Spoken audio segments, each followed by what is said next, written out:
Let me give you 3 steps to start life change that can change your life, your personality, your lifestyle, everything can change.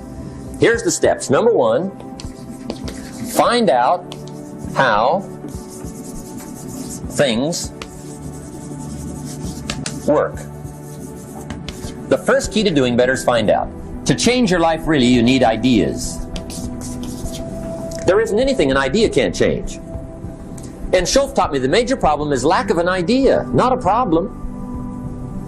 At first I didn't have any money. I said to Mr. Schoaf, I don't have any money. He said, that's not a problem. Now see, up until then I always thought it was. Right? I was confused.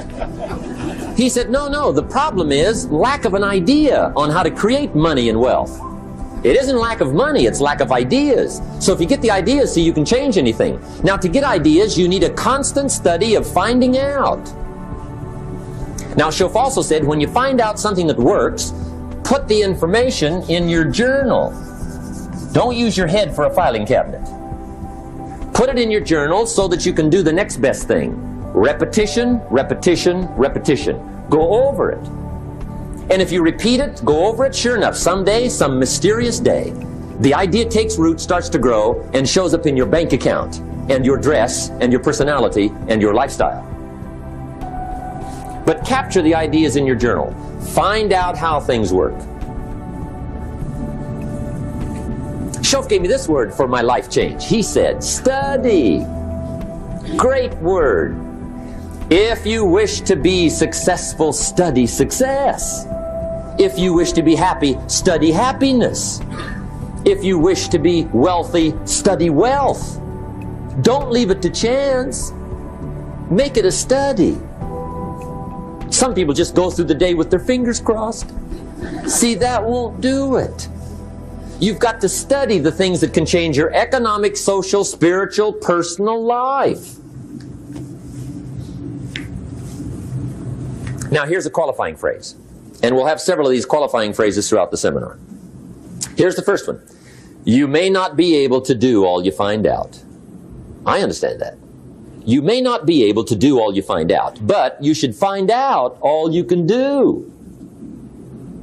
See, you don't want to wind up at the end of your life and discover that you've lived only 1/10 of it. And the other 9/10 went down the drain. Not for lack of opportunity, for lack of information. So that's number 1, find out how things work.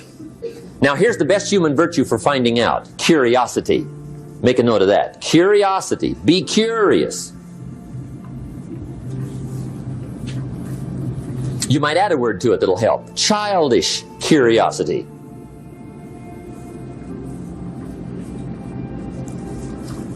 What will kids do if they want to know something bad enough? Bug you. That's the phrase. They can ask 1,000 questions. You think they're through? They got another 1,000. They'll drive you to the brink. It's a virtue. When you gotta know, be like a child. In fact, Jesus, the master teacher, said, unless you can become like little children, you might as well forget it. You don't have a prayer. Excellent advice. You gotta be like children. 4 ways, in my opinion, to be like a child. Number 1 is curiosity. Number 2 is excitement. Get excited like a child over your ability to make yourself do anything for change. 3rd is faith. Have faith like a child. Adults are too skeptical. And 4th is trust. Trust is a childish virtue, but the rewards are incredible. Now here's the 2nd step to personal development. Okay, number 1 was find out how things work. Here's number 2. Go to work.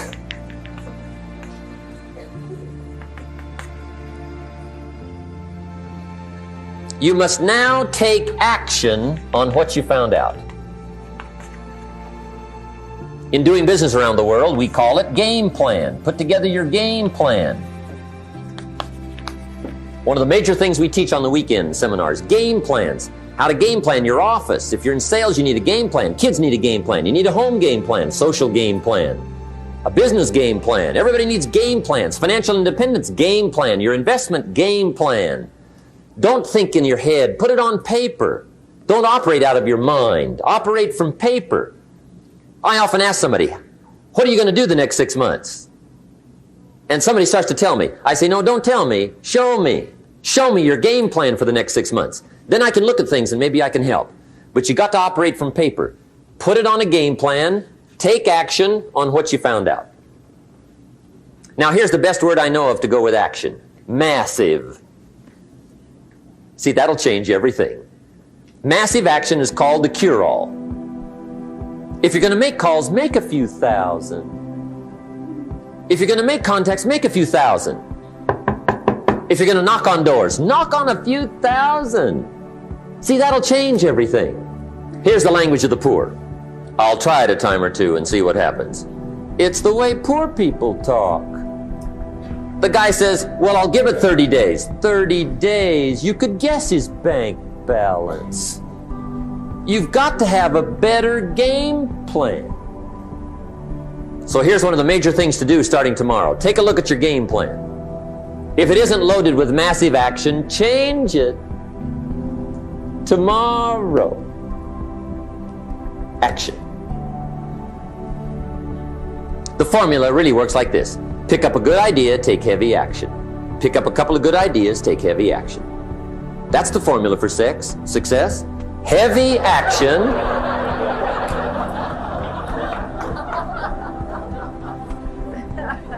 It's a good thing we can edit all this, right? The formula for success, take heavy action on a good idea, right? That's the ratio. Now here's the key. Don't wait till you've learned 2,000 or 3,000 things. Because that way you'll use up all the time. And you could wind up smart and broke. And hey, it's okay to be dumb and broke. But if a guy's smart and broke, that's pitiful. Don't let your learning lead to knowledge. You'll become a fool. Let your learning lead to action. You can become wealthy.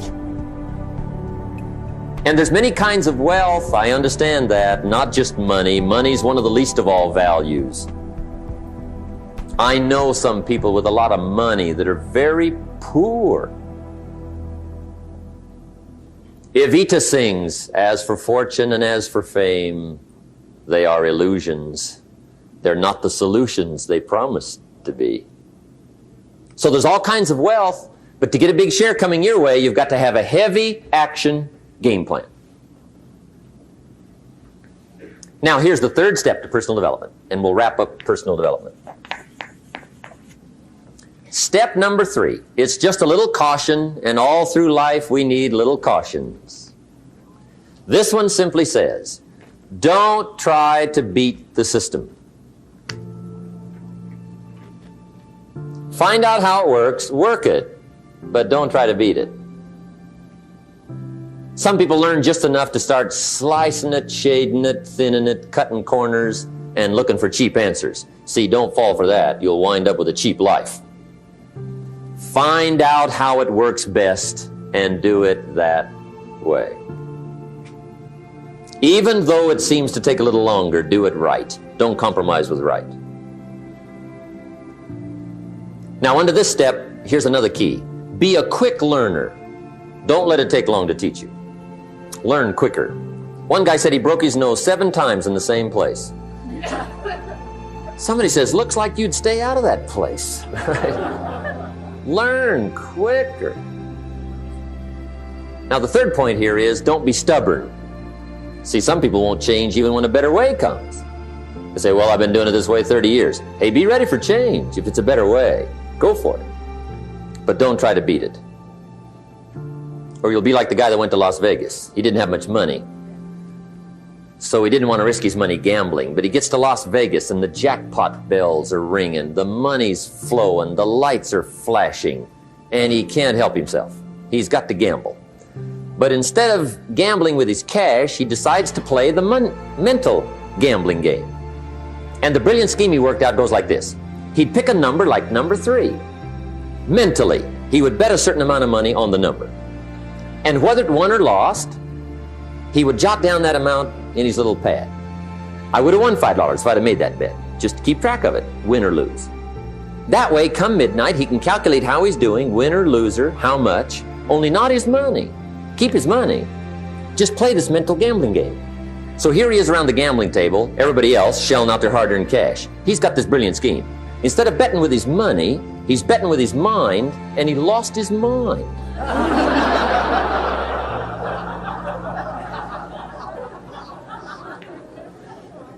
Which means don't try to beat the system, I guess.